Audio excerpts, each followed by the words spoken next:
Hello good morning class 9th हम लोग कर रहे थे आपकी साखियाँ और सबद जो है आप लोगों का कविता नंबर 5।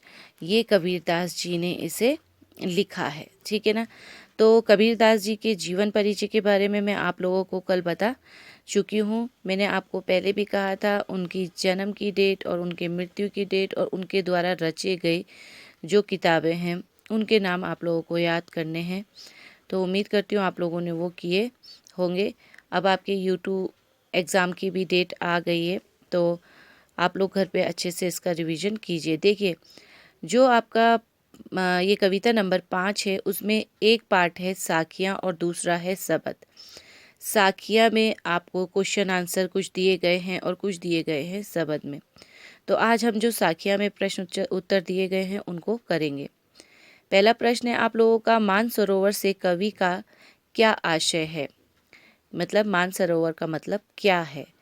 उत्तर है मानसरोवर से कवि का आशय मन से है, दिल से है, ये व्यक्ति के अंदर ही होता है। दूसरा प्रश्न है आप लोगों का, कवि ने सच्ची प्रेमी की क्या कसौटी बताई है। उत्तर है सच्चा प्रेमी ईश्वर के प्रति है, प्रेमी ईश्वर भक्ति के लिए भी है और स्वयं ईश्वर के लिए भी है। देखिए, सच्चे प्रेमी ईश्वर के प्रति भी है, मतलब उसको ईश्वर से भी हम जोड़ सकते हैं। प्रेमी ईश्वर भक्ति के लिए भी है। जो प्रेमी की भक्ति होती है, मतलब उसकी आराधना होती है भगवान के लिए, उसके लिए भी यूज़ किया गया है और स्वयं भगवान के लिए भी इस्तेमाल किया गया है। अच्छा, तीसरे दोहे में कवि ने किस प्रकार के ज्ञान को महत्व दिया है, किस प्रकार के ज्ञान को सब में बड़ा माना है। कवि ने इस दोहे में सहज ज्ञान का महत्व दिया है। सहज ज्ञान जो है उसको महत्व दिया है, ठीक है। इसे पाकर व्यक्ति अन्य सांसारिक लोगों की परवाह नहीं करता। जब उसे सहज ज्ञान प्राप्त होता है तो वो लोगों की परवाह नहीं करता है। प्रश्न नंबर 4 है, इस संसार में सच्चा संत कौन कहलाता है। उत्तर है इस संसार में सच्चा संत वही कहलाता है जो पक्ष विपक्ष में न पड़कर निष्पक्ष होकर भगवान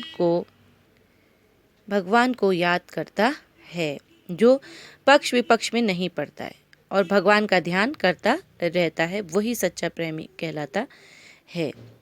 प्रश्न नंबर 5 है, अंतिम दो दोहे के माध्यम से कबीर ने किस तरह की संकीर्णताओं की ओर संकेत किया है। आखिरी दोहा जो है उसमें कवि ने कौन सी गलतियों की तरफ बताया है। उत्तर है आप लोगों का अंतिम दो दोहों के माध्यम से कबीर ने धार्मिक आधार पर भेदभाव बरतने, संकीर्णता तथा अगले दोहे में उच्च कुल में जन्म लेने के झूठे अभिमान की संकीर्णता की ओर संकेत किया है। देखिए, दो गलत चीज़ें जो थी, एक तो था कि धार्मिक भेदभाव व्यक्ति ना करे और दूसरा था कि जो ऊंचे कुल में पैदा होता है उसको अपने ऊपर अभिमान नहीं होना चाहिए। ऐसी दो गलत कुरीतियों के ऊपर उसने हमें समझाया था। प्रश्न नंबर 6 है, किसी भी व्यक्ति की पहचान उसके कुल से होती है या उसके कर्मों से। सहित उत्तर दीजिए। अब ये बताना है कि इंसान की असली पहचान क्या है, उसके कर्म या फिर उसका ऊंचे कुल में पैदा होना।